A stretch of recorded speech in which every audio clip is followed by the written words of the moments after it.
onípẹ̀tù ti Ìjẹ̀rù Lawal Oyèkọ́lá Àwẹ̀dá mọ̀tọ̀rọ̀ gáfárà ẹ má bínú pé mo bá yín lóye mo pè yín lóko ó kọ́ la fi pe ọba aládé ibà tilẹ̀ Kìṣí akínyín ẹ̀kú kalẹ̀ Bashiru Ọlálékan Abíóyè onígbẹ́tì oúnjó ti òkè o kábíyèsí ọba Abdulrauf Adébímpé Ọládòyìn Onítẹ̀dé ti ìlú Tẹ̀dé ọba Dr. Joel Ọlálérè Ọláwúwo JP alápàtà ti.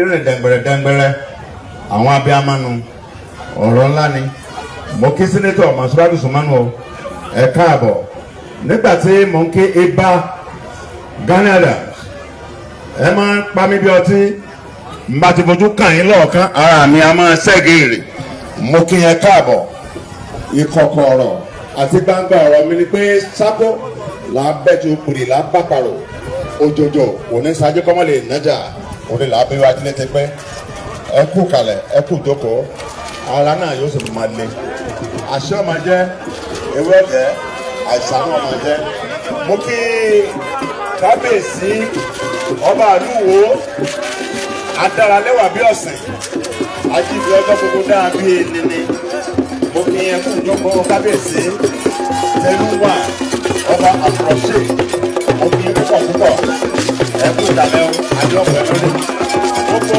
àwọn lọ́balọ́ba àti nígbèrè tí wọ́n ti lọ́ kọ́ wá wọn mọ̀ wá ṣùgbọ́n kíní kankan ní òòrùn tí ń rà yín lọ́wọ́ bá wọn láàyè torí pé àwọn ìkápẹ́ bẹ́ẹ̀ ló gbága wọn ò rí iná rọrùn wọn ò sí ìrìnàjò àtúnyẹ afẹ́fẹ́ ẹ̀kọ́ ọ̀kùnrin ní wà bí wọn ò rí bá ń pààyàn ọ̀dà kí ẹ sí àbúrò agbára ó kí aṣojú gómìnà ìpínlẹ̀ Ondo fẹ́ẹ́ Olúṣẹ́gun Ọmọdúà wọn kéke ẹ̀ka àbọ̀ ẹ̀fún ìnáwó tó ẹ̀wẹ̀ ní statistician general of the Federation and CEO National Bureau of Statistics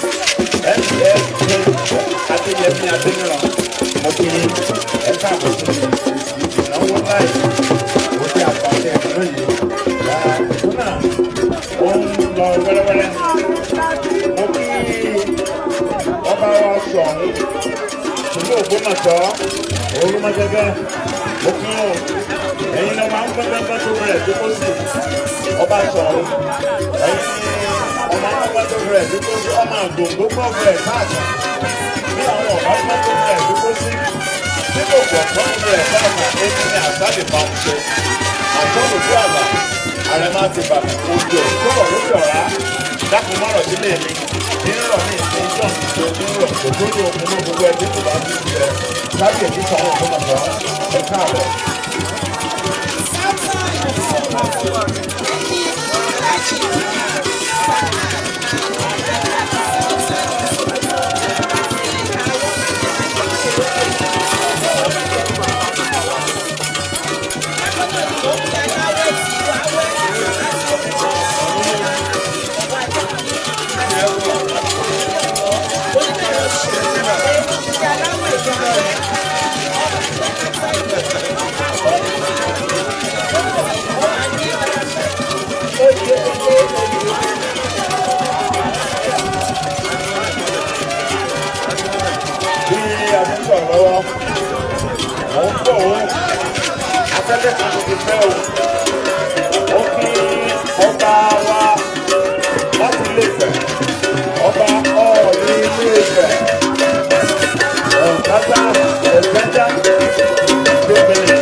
Bí wọ́n ṣe ń wọlé yẹn ẹ rí i pé afẹ́fẹ́ mi tó ti ń fẹ́ rọ́lọ́ bí rọ́lọ́ bá ṣe yóò rí náà rí a lè ṣẹbọ a lè ṣoògùn bá a ti wáyé báyìí láàárín ìwọ̀nba èèyàn díẹ̀ ni a lè pè ní ìsìn abẹ́ tẹ̀síwájú kí ètò kó máa lọ bí Ọọ̀ni ilé ìfẹ́ bá ti jókòó tí wọ́n farabalẹ̀ tán òun ni a bẹ̀rẹ̀ tọ́kàn lórí ètò ní sísẹ̀ntẹ̀lé lẹ́ẹ̀kan sí akínyìn o.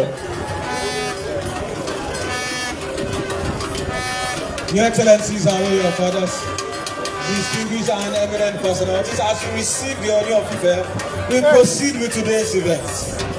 And the next on the agenda will be welcome speech, which on the program will be delivered by the Secretary of State Government, who will be represented by the Honorable Commissioner, Minister of Local Government and Chieftaincy Matters, Chief Abimbola, we call him Yeye.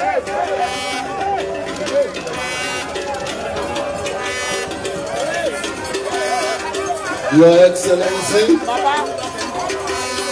the Executive Governor of Oyo State, Engineer Yeye,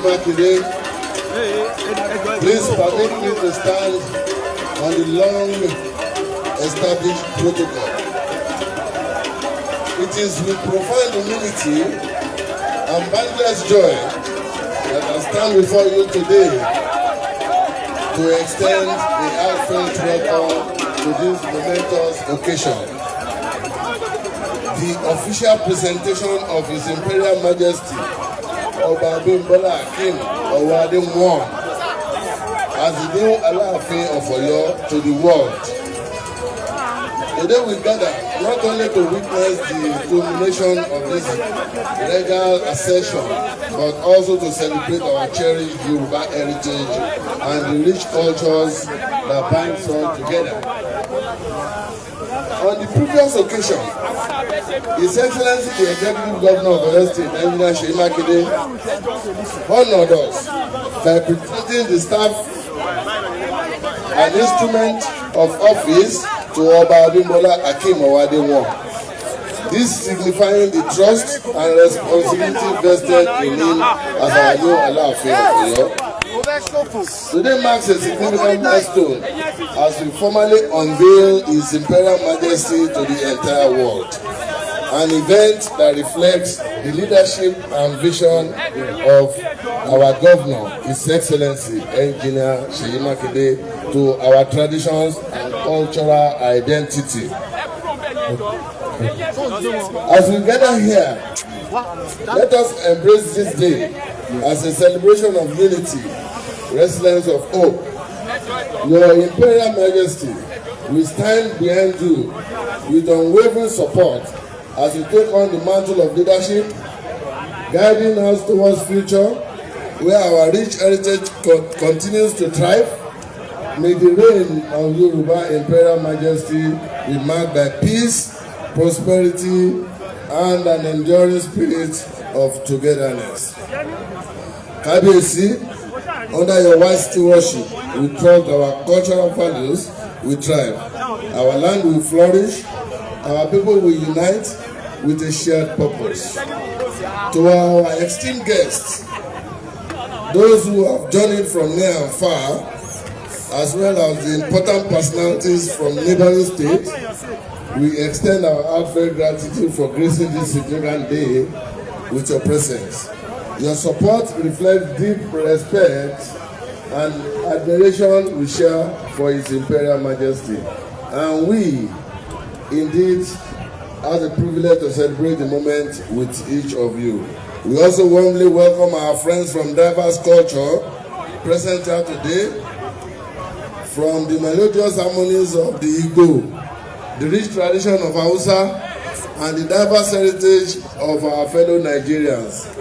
Your participation amplifies the beauty of this occasion and highlights the vibrant diversity that strengthens our nation. Together we celebrate the past, honor the present, and look forward with optimism to a bright future. Long live Imperial Majesty, long live our beloved land. Thank you.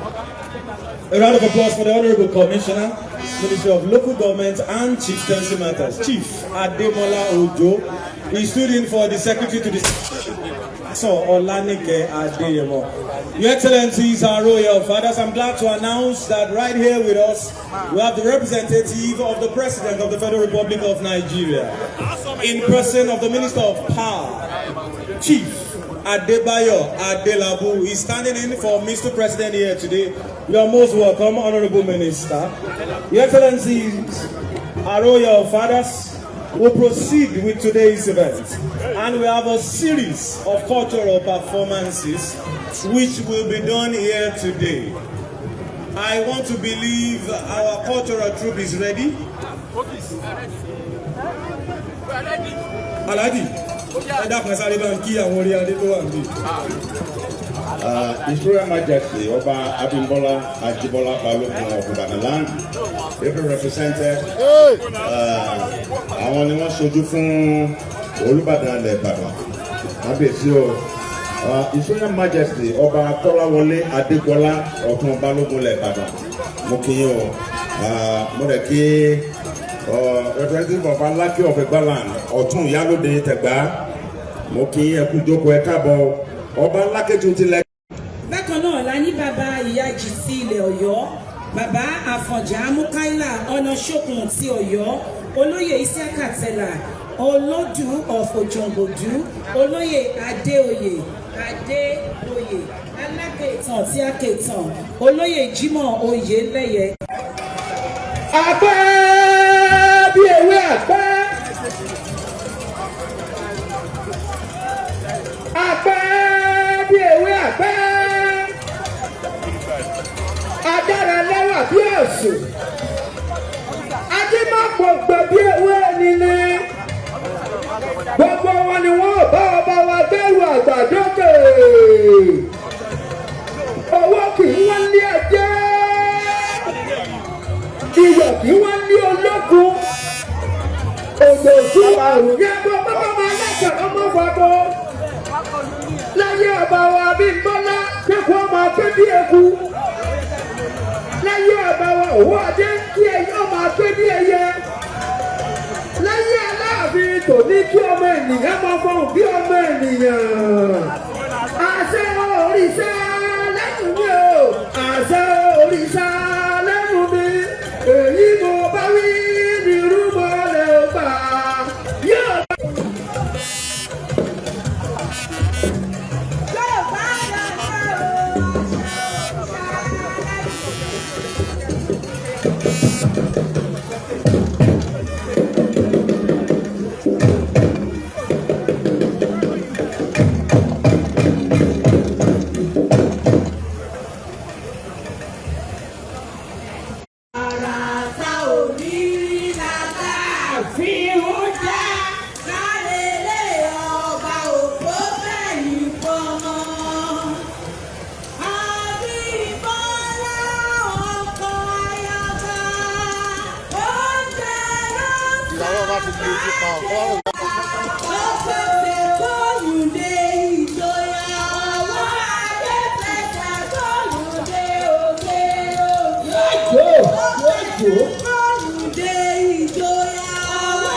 ṣe.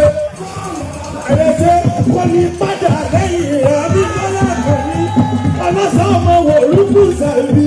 Ayíkẹ̀lẹ̀ ẹ̀sẹ̀kẹ̀. Ìlẹ́rú ọ̀dọ̀ lọ́wọ́ fún gbogbo lẹ́yìn bíbá.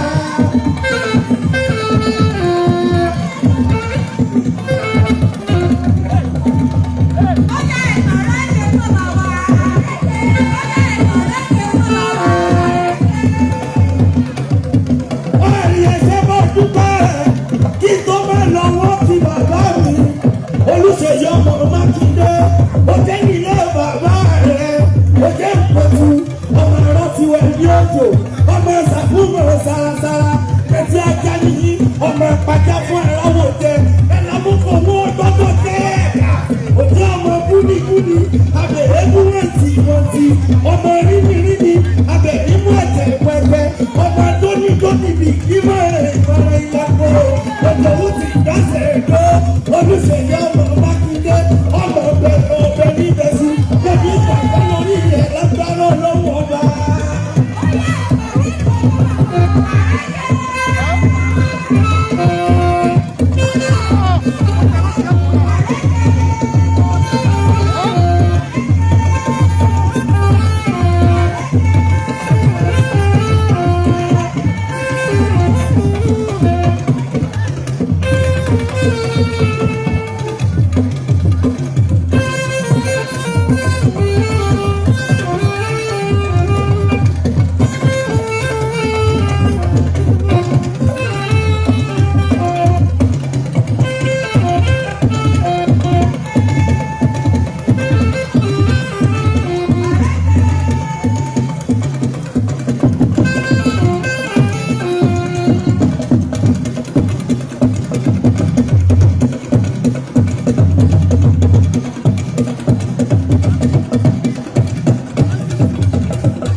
ikú bàbá Yeye ọba Abimbola Akeem Owoade kìíní láti Ìdànrè.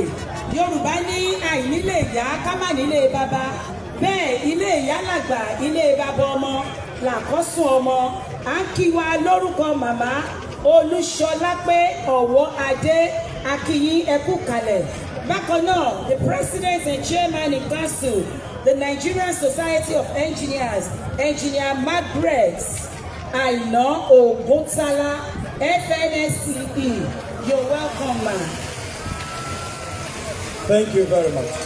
Your Excellencies, our royal fathers, as we gather in this sacred city, we're reminded of the weight of our history and the significance of these moments. We are the custodians of a tradition that values honor, integrity, and service to our people. We are the guardians of a legacy that has produced some of the most remarkable leaders in African history. And we are the beneficiaries of a heritage that has equipped us with the wisdom, the resilience, and the determination to overcome any challenge. As we celebrate the coronation of our new monarch, It's an opportunity to reaffirm our commitment to these values and our determination to build a brighter future for ourselves, our children, and generations to come. Your Excellencies will take 2 goodwill messages. And the very first goodwill message will come from Oyo Central. Distinguished Senator Yunus Aketunde will deliver the very first goodwill message here today. A round of applause for him as he comes forward.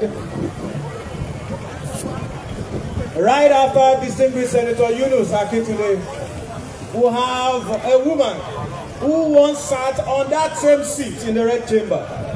Distinguished Senator Monsurat Sumano. She will be coming right after Distinguished Senator Yunus Aketunde. One more time, a round of applause for Distinguished Senator Yunus Aketunde as he comes forward, please. Ẹ jẹ́ ká pàtẹ́wọ́ fún wọn. Ọmọ ilé ìgbìmọ̀ aṣòfin àgbà ẹni tó ń ṣojú ẹkùn ìdìbò àárín gbùngbùn Ọ̀yọ́. Sẹ́nítọ̀ ọ̀mọ̀wé Eunice Abiodun Aketunde. Ẹ káàbọ̀ sáàrin wa. Bákan náà ni ọmọ ọbakùnrin Akeem Adéyẹmí ẹni tó ń ṣojú ẹkùn ìdìbò skimẹ ẹni tó ń ṣojú ẹkùn ìdìbò àárín gbùngbùn Ọ̀yọ́ ní ilé ìgbìmọ̀ aṣojú-ṣòfin.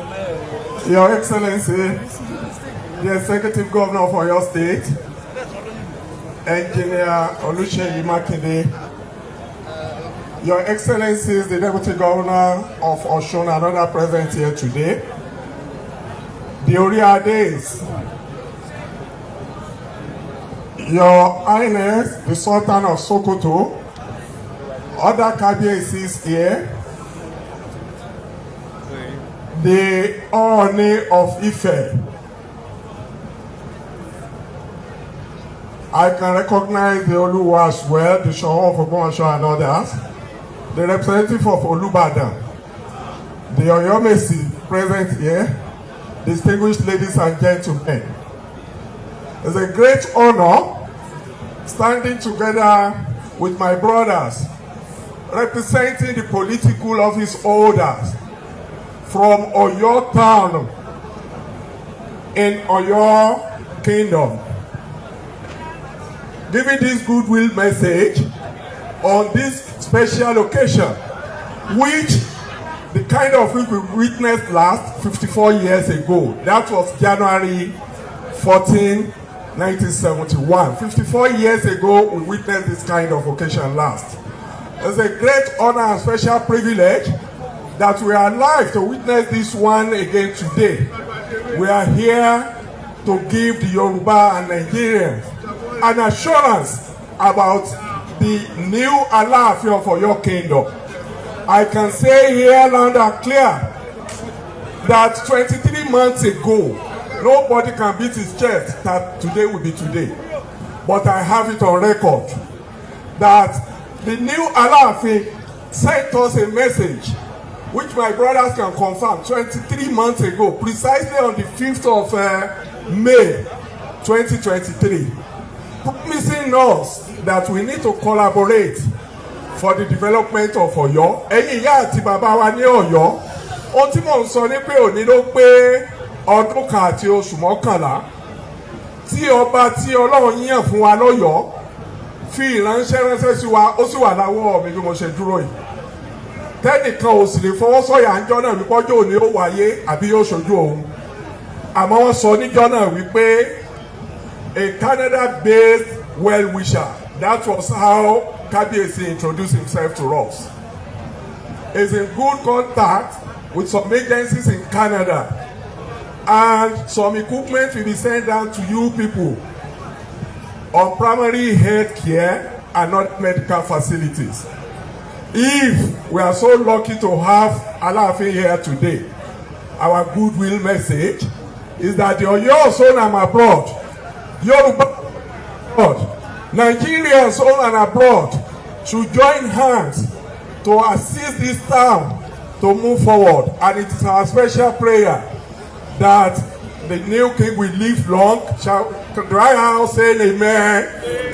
Wetin mo sọ ni wípé àdúrà wa ni wípé ẹ̀mí ọba wa ó gùn, ìgbà wọn ó tù wá lára, Ọ̀yọ́ ó tẹ̀síwájú ní ayé wọn, àwa ń fi Ọlọ́run bẹ̀ Ọlọ́run wípé lẹ́yìn ìjókòó ti èní ìjókòó tẹ́ bá tún bá wa jókòó lọ́yọ̀ọ́ ìjókòó kápítà ni ẹ ṣe àmì ẹ̀yìn Ọ̀yọ́ ẹ ṣe àdúpẹ́ o.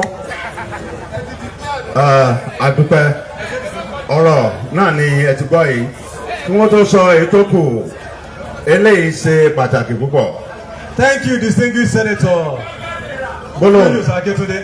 Gbólóhùn ẹyọ mẹ́ta péré náà ni bí òun bí ni ọba bí ni tí òun wo ni òsì wo ni kí láàrin gbẹjọ ẹ jẹ́ ká dúpẹ́ lọ́wọ́ ìyá tó bí ọba òun lòun bí ni òun lòun wo ni tí ọgbáyé láàyè láti fẹjú tó mọba ibi tí bàbá wà ibi tí màmá wa bá wà ń bẹ ẹ dákun ẹ jọ̀ọ́ ẹ bá mi pàtẹ́wọ́ fún màmá wa ìyá ọba ẹ ṣé púpọ̀. Would now like to bring to the microphone distinguished Senator Monsurat Somonu. Someone says she sat on that seat in the same red chamber way before Senator Yunus Akintunde. So wọ́n ní màmá ló senior àyùbẹ̀ ẹ̀kọ́ àwọn náà kọ́ jókòó lórí àga yẹn láyé ìgbà kan. Please make welcome distinguished Senator Monsurat Somonu for a goodwill message. Abiyamọ bọ̀dá tó ẹ dákun ẹ bá ń pàtẹ́wọ́ fún wọn. Àgbàká lè fi gbàgbọ́ mọ́wá Monsurat. Àgbàká ni gbà gbọ̀pẹ̀. Àgbàká labi a máa ń fọjá gbàmọ́ rẹ̀ tí ń rìn dẹ̀ngbẹ̀rẹ̀. Ẹ káàbọ̀ mà.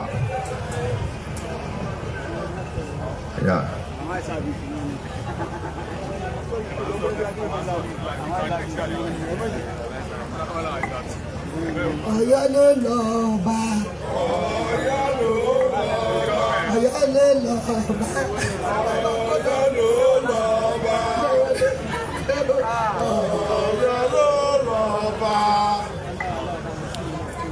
A dúpẹ́ fún Ọlọ́run torí pé wọ́n ní òyìnbó tó bá sọ òyìnbó ẹnu ẹ̀ náà ni ó fi túmọ̀ ẹ̀ gbogbo àwọn tá a wà ń bí mo rò pé gbogbo wa púpọ̀ nínú wa ló gbọ́ Yorùbá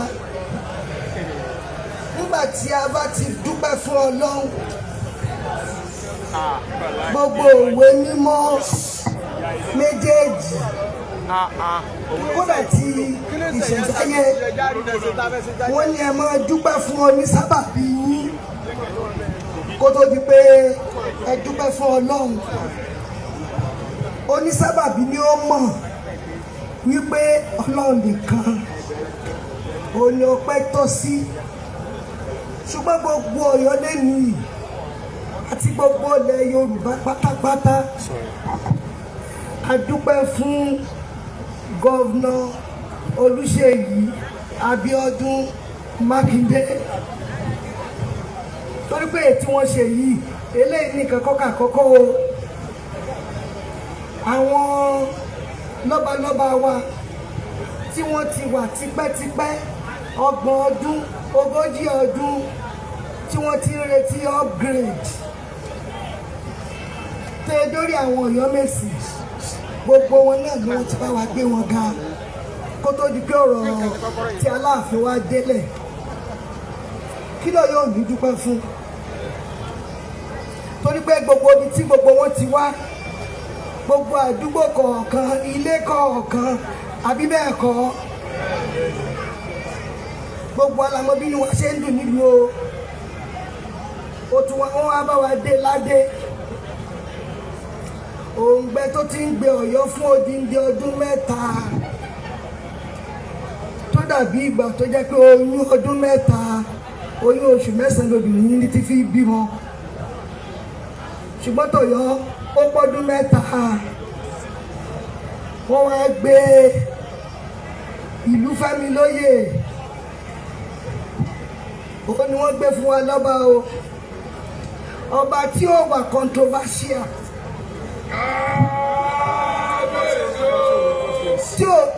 tí ó wà controversial rárá ó wá dàbí ẹni wípé irú ẹ̀rí tí gómìnà bá gbé mike wọ́n mọ̀ sọ pé Aláàfin Ọ̀yọ́ sẹ́ he is not for sale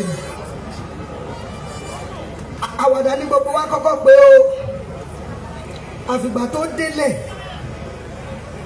ìjọ tí kábíyèsí wọ Nàìjíríà tí gbogbo akọ́tẹ̀lé wọn lọ ọjọ́ ọ̀la kọ́kọ́ tí wọ́n jọ kọ́kọ́ fojú ríra wọn kí ló yẹ ká ṣe fúnra ẹni yẹn àfi ká máa dúpẹ́. Alálẹ̀ Ọ̀yọ́ yóò dúpẹ́ fún gọ́vnà gbogbo àwọn abiyamọ òde ayé àti gbogbo abiyamọ òde ọ̀run gbogbo wọn ni wọ́n dúpẹ́ o ẹlẹ́dàá wọn sì mọ̀ tì yín lẹ́yìn wàlọ́dà láwùládìínà káfàrú bí géèdì yìí lámúyà mẹ́lú káìrà wàkàfà láwùlí múmi lọ́lìkítàlà wàkànà láwù kọ̀wé àṣìzà kúlàmọ́ àkọ́dú náírà lìárìbì àti fọ aláwù ní gbogbo bíkíbi ẹ mọ̀ báyọ̀ náà lọ́n pàdé ni tá a bá dúpẹ́ fún wọn a dúpẹ́ fún kọmíṣánná a dúpẹ́ fún dẹ́pútì gọ́vnà gbogbo ẹni tẹ́ ẹjọ́ ṣe kínní pẹ̀lú ògo Ọlọ́run ẹ bá níbi tó ti lérè ní gbogbo ọgbà ọ̀rọ̀ yóò ní dojúrò Ọlọ́run wọlá gbogbo àwọn tó jẹ́ pé wọ́n ń ṣe tàwáàfù lọ́wọ́ ní ìṣòwò lónìí tàwáàfù lẹ́nu yóò wo gbogbo àwọn gbogbo kẹta tí gùn ẹ mọ bọ́jú rẹ náà pàdé o Ọ̀yọ́ dúpẹ́ o àwa àfìdá yín lójú wípé bí wọ́n ṣe sọ wípé Ọ̀yọ́ a máa taná wo ọbẹ̀ ọ̀sán amọ̀ra wa o bí ika ẹ̀ ní gbọ́lọ́dọ̀ wa gbogbo bẹ́ẹ̀ ṣe ṣe yìí tí gbogbo yẹn bá lọ bì dídé ẹyọ nìkan náà lè yóò mú o ṣùgbọ́n gbogbo wa lágbára Ọlọ́run á pera wa padà nítorí pé ìtọ́sọ́nà Ọ̀yọ́ là ń wá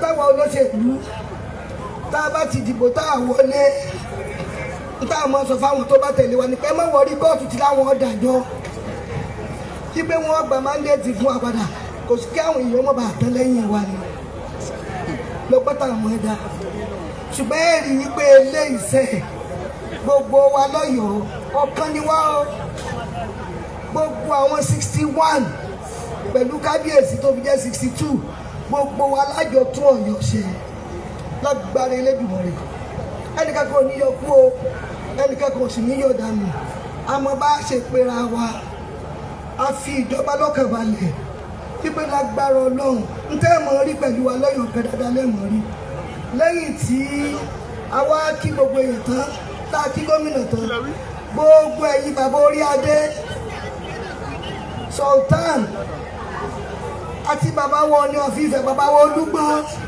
bàbá wa ṣọ́ gbogbo yín la kí o ẹ ṣe wá dúpẹ́ o Ọlọ́run ní jó bàjẹ́ o gbogbo Ọ̀yọ́ ẹ dákun o ẹ já fọwọ́sowọ́pọ̀ ẹ já múra wa lọ́kàn o kábíyèsí o Ọlọ́run bá yín gbẹ́rù náà o ìdìnnà sirantali mustakim Ọlọ́run nìkan lọ́ba àfinimọ̀nà ní gbogbo ọ̀nà gbogbo bẹ́ẹ̀ bá ṣe máa tì í Ọlọ́run mọ̀ bá yí ta yóò mọ̀ bá yí tù ú 52 years ni bàbá tó lọ pé ẹ̀yin ó lò 60 years nínú àlàáfíà nínú ìfọ̀kànbalẹ̀ irú àwa yìí àwa ò tún ní yan Aláàfin ní ìmọ̀ torí pé téèyàn bá lò 60 tó bá ṣírò rẹ̀ mọ́jú orí wa kí la tún dúró ṣe ṣùgbọ́n ètò ṣojú wa yìí àá bá yí kalẹ̀ pẹ̀lú òkú á sì bá yín ṣe pẹ́ á bá yín ṣe jìnnà nínú àlàáfíà mo kí gbogbo wa o ẹ ṣé àdúpẹ́ o.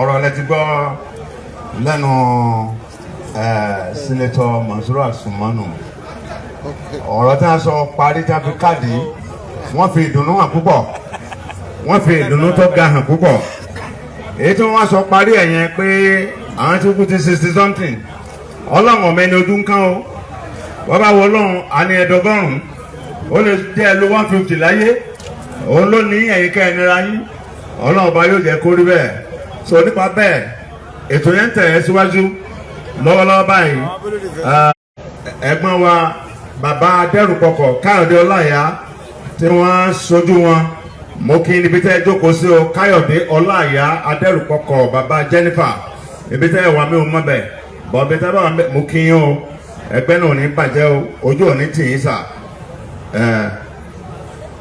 Káàbọ̀ and His Royal Majesty Ọba Síkírù Adéṣan Ìbílòyè Olúrẹ̀sì of Ìrẹsì. Ẹjẹ́ ń rọ̀ tiẹ̀ His Royal Majesty Ọba Táíwò Ajíbádé Adégbòyè aláwo ti ilẹ̀ awo. His Royal Majesty Ọba Adésọjí Kẹ́hìndé Ọládépòjẹ́dé SILU of Ẹ̀dúàbà. His Royal Majesty Ọba Joseph Okunọlá Òní Onígbáyé of Ìgbáyé Onígbàyè of Ìgbáyé Ọba Ọgbáyé Yọgbáyé. His Royal Majesty Ọba Michael Adédèjì Àdókò of Ìdókò Ìjẹ̀ṣà. His Royal Majesty Ọba Michael Adéolú Adéjọlá Ọlọ́mọ of Ọmọ Ìjẹ̀ṣà. Mo kí abábàwí kan pàkàtì His Royal Majesty Ọba Edward Adébáyọ̀ Olómù ti Ìjárìgbè. His Royal Majesty Ọba Amos Ògídéolú Oníwòye of Ìwòye Ìjẹ̀ṣà. His Royal Majesty Ọba Rufus Ògúnwọlé Aláàgbà of Àgbà Aláàgbà of Àgbà Aláàgbà of Àgbà ẹ máa mú mẹ́tẹ̀ẹ̀ta. His Royal Majesty Ọba Mọ́ṣúdọ̀ Lálékè Afàjì of Fàájì of Fàájì. His Royal Majesty Ọba Abib Agbájé Olú of Ilé-Ogbó. His Royal Majesty Ọba Asis Ọlátúbọ̀sún Akiri of Ìkirè Ilé. His Royal Majesty Ọba Bello Adéyẹmí Olóròrúwọ̀ of Òrórùwọ̀. Ọba Isaac Oyèwọlé Oyèdìran Olúlamókun of Yakoyo. His Royal Majesty Ọba Ọlátúndé Adédìran Olúwo Òkè of Ìwó Òkè. His Royal Majesty Ọba Múrítàlá Oyèlákin Ààrẹ of Ìré. His Royal Majesty Ọba Ezekiel Oyewusi Alásàbà of Àsàbà and His Royal Majesty Ọba Olúgbadé Ajímọ̀lékè Ọọ̀ni of Ifẹ̀ wọ́n ṣí wọlé ni. Mo kí yẹn káàbọ̀ gbẹ̀dẹ̀gbẹ̀dẹ̀ ní rọ́kòkò lágbàlá yóò máa rọ̀ yín gbẹ̀dẹ̀gbẹ̀dẹ̀ àṣẹ yóò tutù kò ní gbóná lẹ́nu ṣùgbọ́n yóò máa tanda yànnàyànnà. His Royal Majesty Ọba Joel Ọláníyì Ọ̀yátóyè Títílóyè the Palace of Olóró of Oro Kingdom Akínyìn ẹ káàbọ̀ Òṣèmọ̀wé ti Ondo Kingdom please. Ọ̀rọ̀ rúwọ̀ bàbá ẹ̀yin ni o mo kí yín o.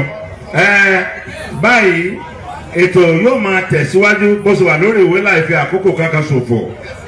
Dayo kí ló ní bẹ̀. Ẹ ṣeun Alhaji. At this juncture, Your Excellencies, we have reached a very, very vital point at today's event. Please, let's pay attention to the next things we'll be doing. I'd like to invite to read the citation of Kábíyèsí Alàgbà Ọ̀ṣuntọ́lá ẹ máa bọ̀ wájú. And while he's doing that, we'll make way for His Imperial Majesty Ọba Akeem Owoade the First. Ẹ dákun ibikíbi tẹ́ ẹ bá wà ẹ já fún wọn ní ààyè pàtàkì. Kábíyèsí ń bọ̀ o. Kábíyèsí àti olórí náà jọ ń bọ̀ ń ta o. Ọba Abimbola Akeem Owoade the First. Kábíyèsí ń bọ̀ o. Kábíyèsí ń bọ̀ kò gbọ́dọ̀ tutù mínímíní. Nbekebe tí ẹ̀yin nílùú bá wà ẹ̀bù ọlá tó nípọn fọlọ́lá ẹ̀bù àyè tó nípọn fún kábíyèsí ẹ jẹ́ kí nǹkan kan máa ró ní gbogbo bẹ̀ kí wọ́n tó dé orí àpèrè ńlá. Ìgbà tí kábíyèsí bá tó débì látò ka citation. Gbọ́ mi níbo làwọn onílù yìí wà ẹ má jẹ́ ó tutù kò gbọ́dọ̀ tutù kúlúkúlù sẹ́ òjò tí balùwẹ̀ sẹ́ wọ̀wọ̀ kúlúkúlù sẹ́ òjò tí balùwẹ̀ sẹ́ wọ̀wọ̀ tó hàn. Abimbola ọmọ wàdé ẹlẹ́wù ẹtù gbẹ́rọ nílẹ̀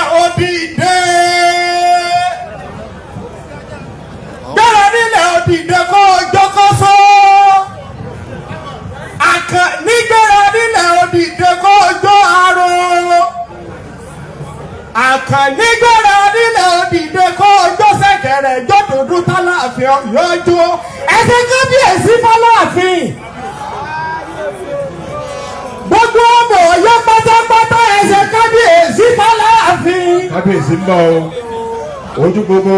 ikú ọmọ kú àrùn ọmọ àrùn ọmọ àjẹ́ tí ìrajà tí bẹ̀rẹ̀ ni ọmọ Owoade aláwù ẹtù ọmọ wo olúkúsù ọmọ wo olúkúsàmbí wọ́n mú àbòkò lábòjú pa oko ní oko lọ́hùn ìyàdó àbòdò láàrin oko náà mú bàbá aláwùwọ Ògúnṣọlá pé ìnìyá Aláàfin àwẹ̀rọ aláwùrẹ̀ ìnìyẹ Owoade ìyàdó aláwù ẹtù àkàlí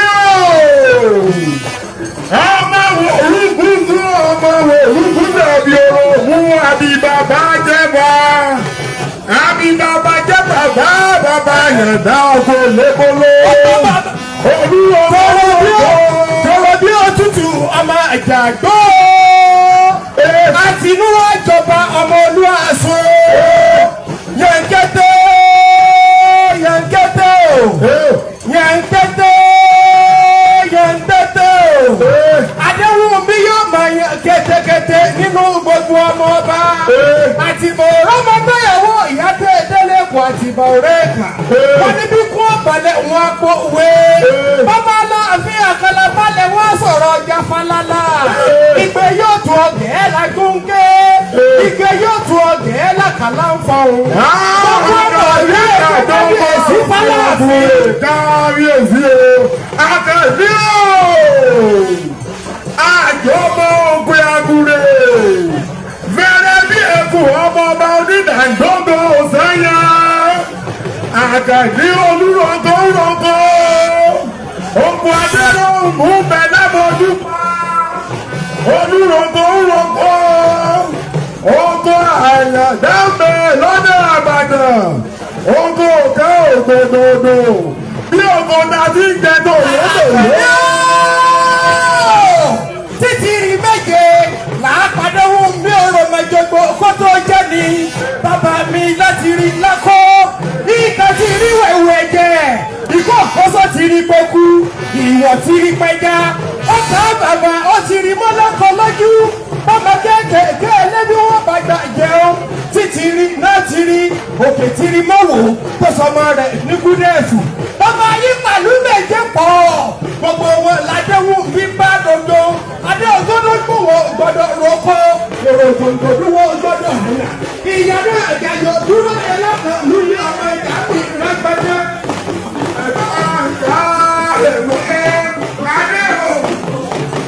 àwọn olùdíje. Thank you. Jọlọ́lọ́. àwọn ọ̀sẹ̀. àwọn ìjọ ọ̀lẹ́. Media guys, please move.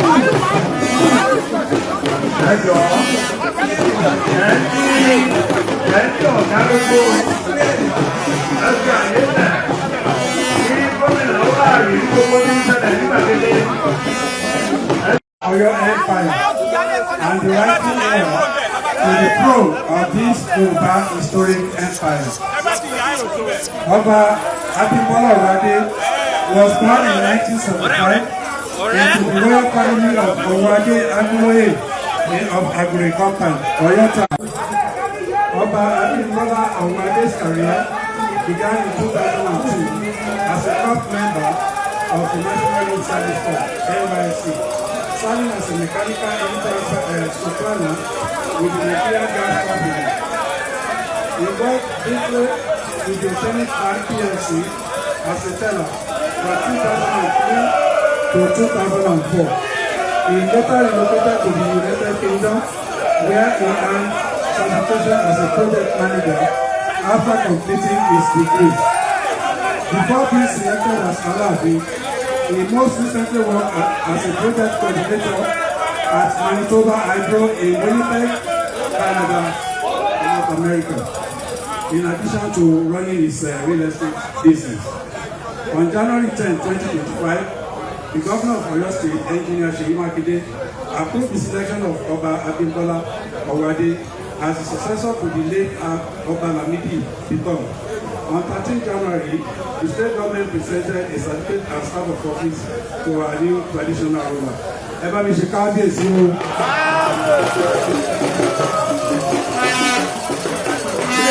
Ní gbogbo àyè, kábíyèsí o. Lẹ́ẹ̀kan sí ẹsẹ̀ kábíyèsí o.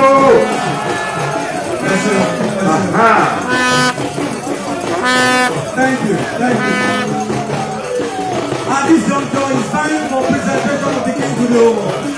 Please make welcome, with a round of applause, the Executive Governor of your state, His Excellency Governor Yeye as he comes forward to make the official presentation of the brand new ALAAFIN of Oyo to the Owoade. A round of applause for the governor as he makes his way forward, please. He will be coming with his own Olori. Our mother in Oyo State. The wife of the governor of the láìsí fún mi fún ọ nígbà tí wọ́n pọ̀ òun àkókò yẹn kí bàbá wa Yẹmí Ẹlẹ́bùúbọn olóyè Yẹmí Ẹlẹ́bùúbọn òkìyó ẹ̀ka àbọ̀ nígbà tí wọ́n kí àwádìí akéwògbàgbò wọ́n wà ń bẹ̀ mú kí ọ̀rẹ́ wa èèyàn wa pàtàkì ẹ̀ka àbọ̀ ẹ̀ṣẹ̀ o.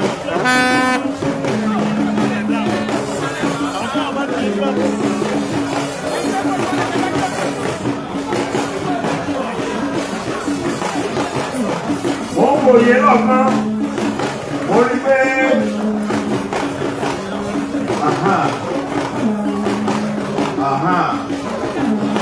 Dayo. Also joining the governor aside our mother, our excellency, Chief Mrs. Kamolo Mirili. Oga. Right on the Officer, come back. Thank you.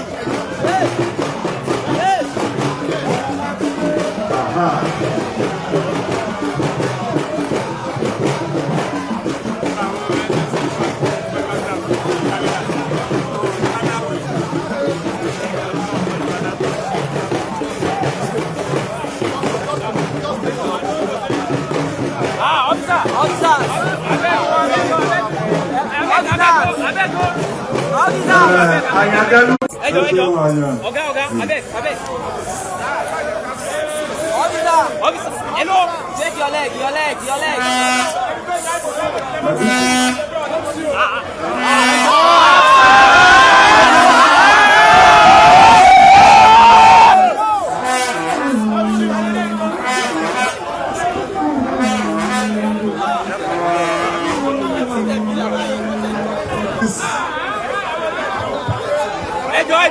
This will be very, very brief.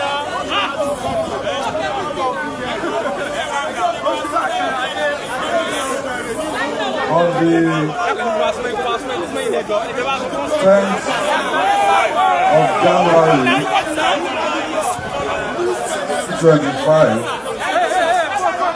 I appended my signature to the recommendation of the Majesty.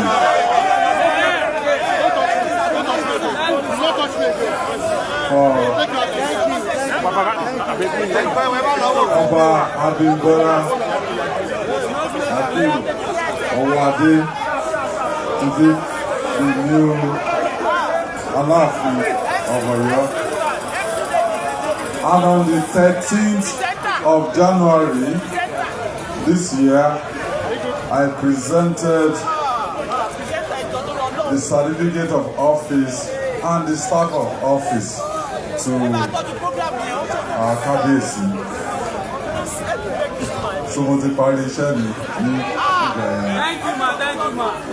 But today, officially, I want to present to the entire world the ALAAFIN of Oyo.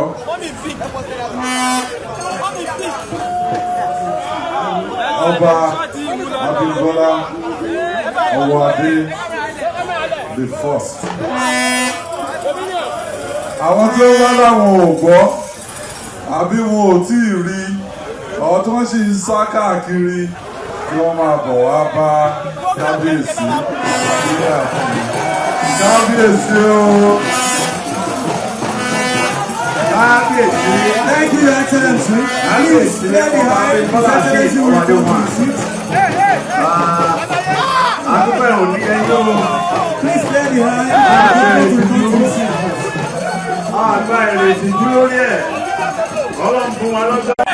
Ó kí ọ wọlé. Ọmọ ọba wọlé. Adéyẹmí ẹkùdógó.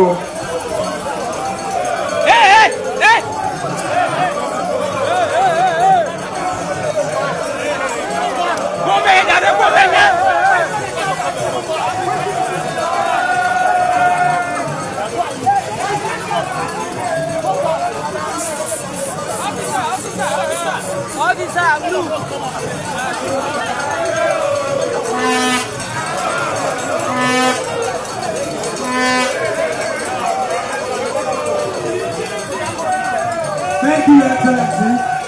Our royal fathers, it's time to hear from the ALAAFIN of Ọ̀yọ́. Aláàfin ọmọ Abimbola àti Owoade wà. Kábíyèsí fẹ́ sọ̀rọ̀ o. Kábíyèsí fẹ́ sọ̀rọ̀ o. Kábíyèsí fẹ́ sọ̀rọ̀. Àtolílù, àtàláàrú, àtolísẹ̀kẹ̀rẹ̀, àtolómele, àtolísọ̀dún. Ẹ jẹ́ ká wà ní ìdákẹ́. Ká lè bá rí àyè láti gbọ́. Ẹjọ́. Wọ́n ti rẹ̀ mí o. Ẹjọ́. Ẹ jẹ́ ká wà ní ìdákẹ́ o.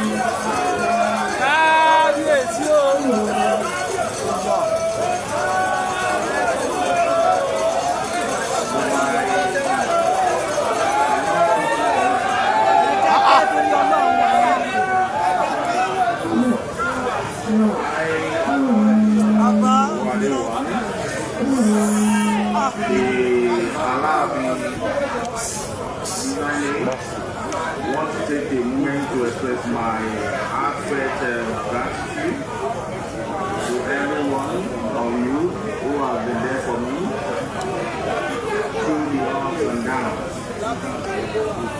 Your unwavering support, encouragement, and belief in me have been the driving force behind my confidence.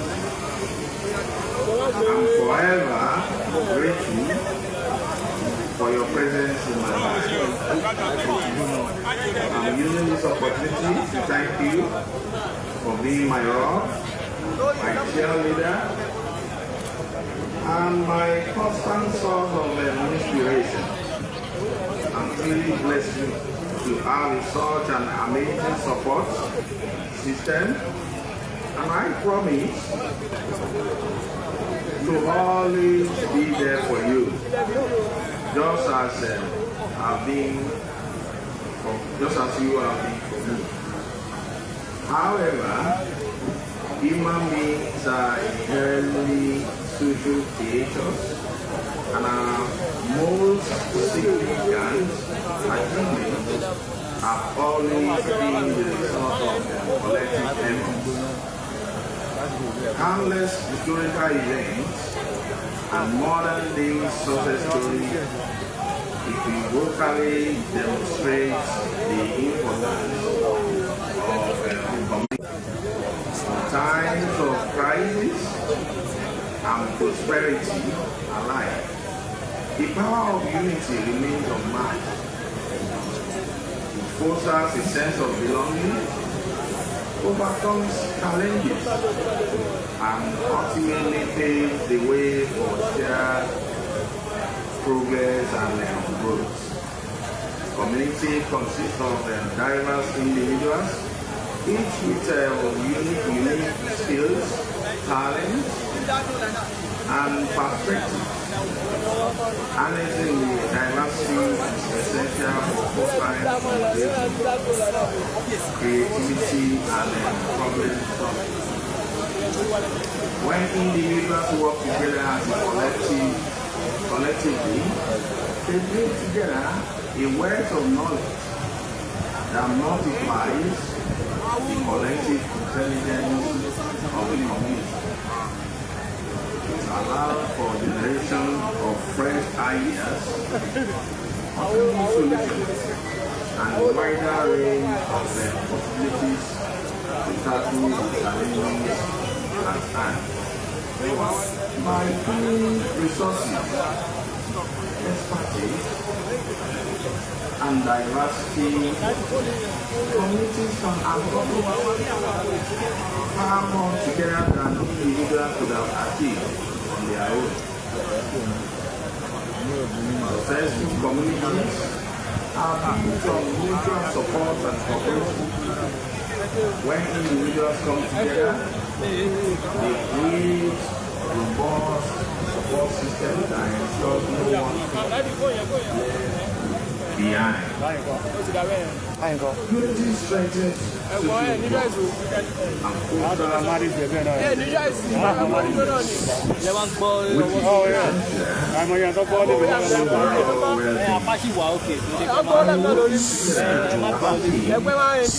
committee members can rely on one another during tough times, share their burdens, and collectively overcome adversity. This support network provides comfort, encouragement, and reassurance, enabling individuals to face challenges head-on, confident in the knowledge that they are not alone.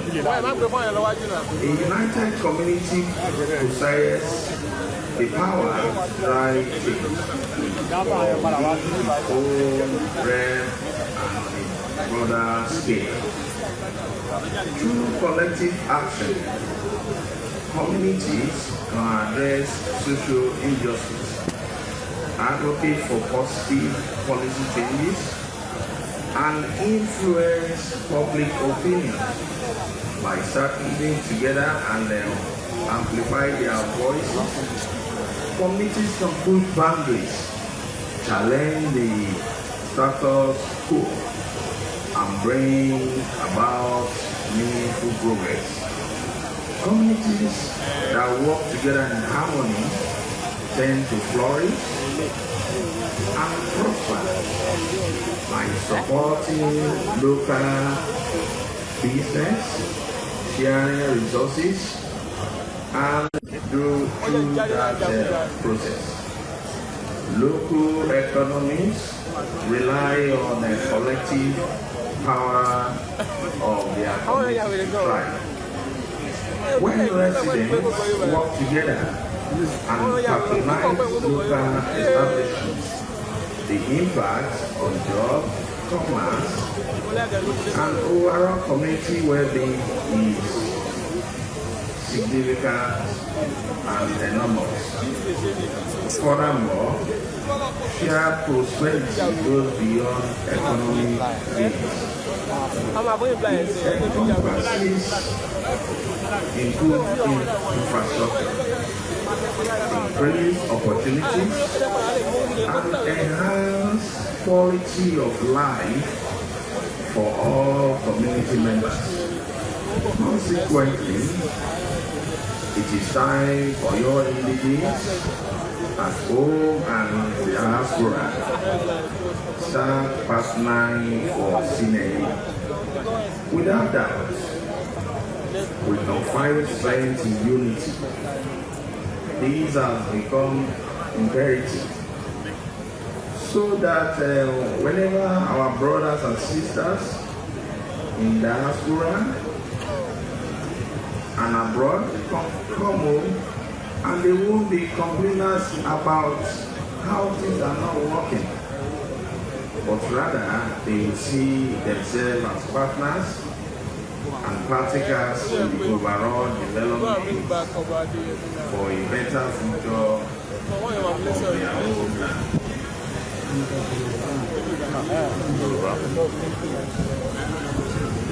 Ẹ ṣe olùdókòwò ìgbìmọ̀ lọ́wọ́ yìí wọ́n ní àgbájọ ọwọ́ la fi ń sọ̀yà ọwọ́ kan ò bẹ̀rù sí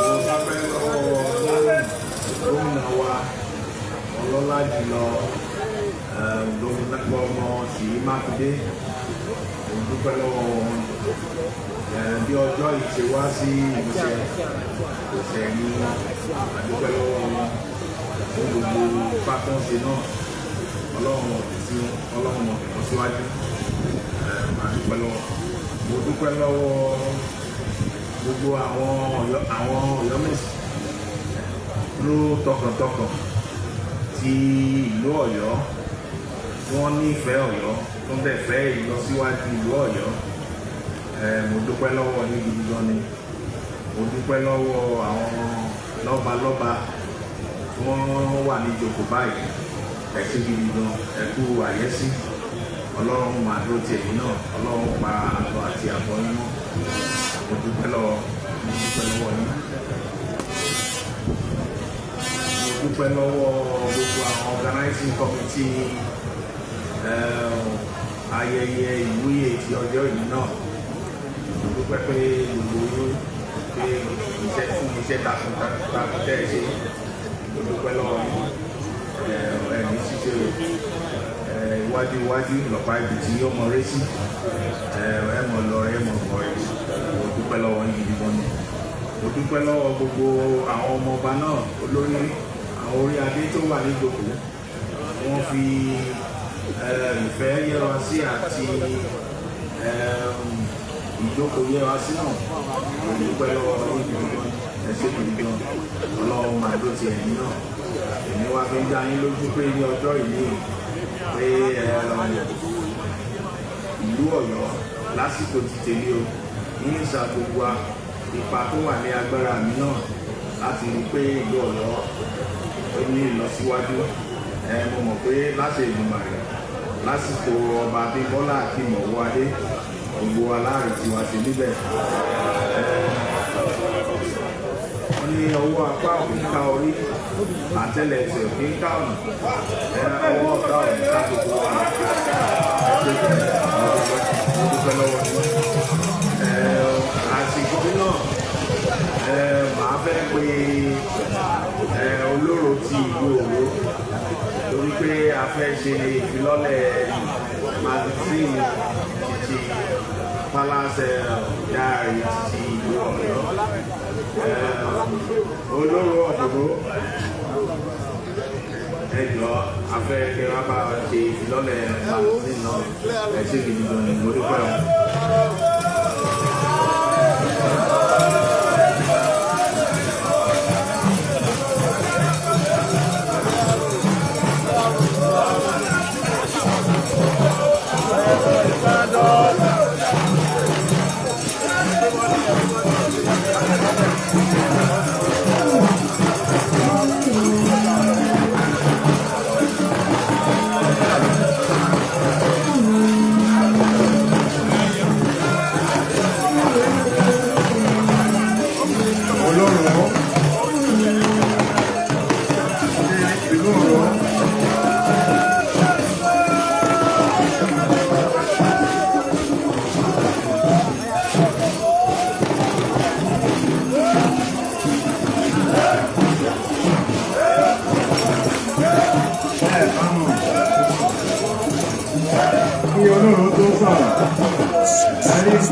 Yes, sir.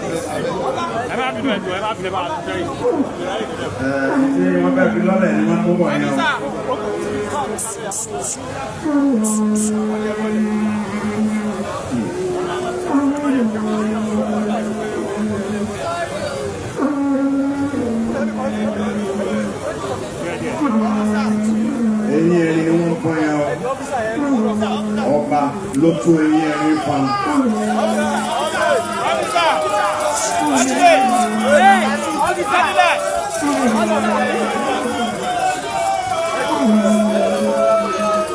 Ní orúkọ Ọlọ́run ọba tó jẹ́ kí ohun gbogbo ṣeé ṣe, lórúkọ ààrẹ orílẹ̀-èdè títí dé ìpínlẹ̀ lábẹ́ àkóso gómìnà Olúwaṣèyí Mákindé, gbogbo aládé tí ń bẹ níkàlẹ̀, Aláàfin ikú bàbá Yèyé, aláṣẹ ìkejì òòṣà, ọ̀rẹ́ ní bájà owó kiri kọ̀rọ̀, ọ̀gàjọ́ àgbọ̀jàdọ̀ ọ̀rọ̀ sáǹpù ní ẹlẹ́sùlé, ẹ̀mọ́ ńlá tí ń bólókò pààlà, ẹlẹ́wù ẹ̀kù, ọmọ Abimbola, àti lórúkọ gbogbo ọba tó ń bẹ níkàlẹ̀, lórí adé lọ́rùn lẹ̀kẹ̀, gbogbo àwọn abániṣèlú láti ìjọba àpapọ̀ títí dé ìjọba ìpínlẹ̀ títí dé ìjọba ìbílẹ̀ tó fi wá gbé wa wọnú ààfin Aláàfin Aláyélúwà lọ. Gẹ́gẹ́ bí orí adé ti pinnu tí wọ́n sì sọ lójú gbogbo ayé lẹ́nìí wípé ó ṣe pàtàkì ká fi ìwé tí a pè ní Palace Diary tó túmọ̀ sí àkóso bó ti ń lọ ní aganjú lédè Yorùbá. We launch this book in the name of the Almighty God, the dignities and presence, federal representative, the state representative, local government representative, and to the local governments and powers. Today, we declare this Palace Diary Medicine open under the authority of Alayeluwa Ikú Bàbá Yèyé,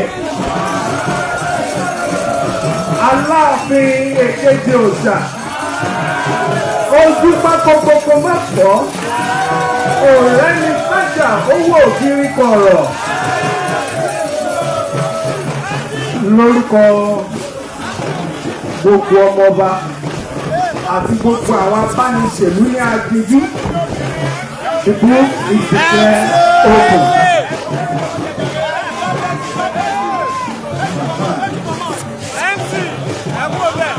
For the people that are ready to support this beautiful project, your contribution can go to this following account number. Through FCMB with the name Majesty Global Resources, account number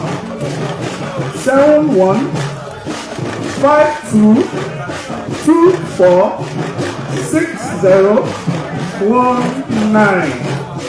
Fún gbogbo ẹ̀yin tí ẹ fẹ́ ṣe àtìlẹ́yìn fún ìwé aganjú tá a fi lọ́lẹ̀ lénìí, àpò ìfowópamọ́ tẹ́ ẹ lè fowó yín sọwọ́ sí, gba iléèwé ìfowópamọ́ LCMB kọjá lábẹ́ orúkọ tí a pè ní Majesty Global Resources.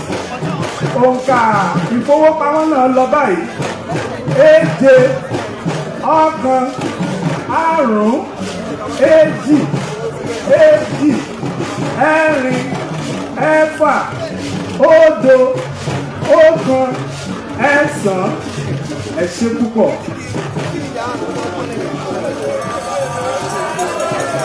Ẹ dákun ẹ ṣe kábíyèsí o. Tí kábíyèsí ṣe ń dìde padà lọ sáyé wọn, ẹ dákun ẹ fún wọn láyè. Lẹ́ẹ̀kan sí ẹ dákun ẹ ṣe kábíyèsí o. Ẹ ṣe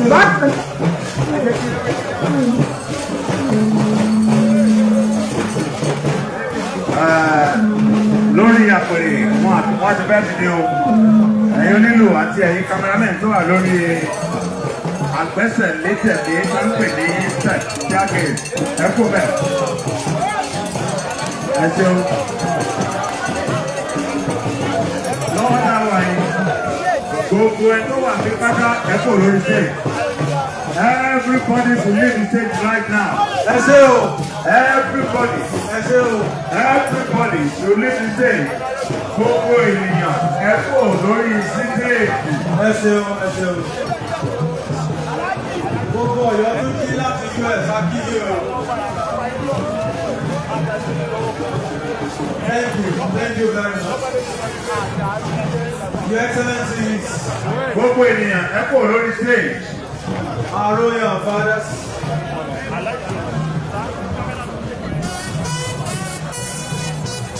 Distinguished and eminent personalities, what a day in the annals of history, not just of your kingdom, but of your state and the entire Yoruba land. Your Excellency, to appropriately give thanks for the delivery of the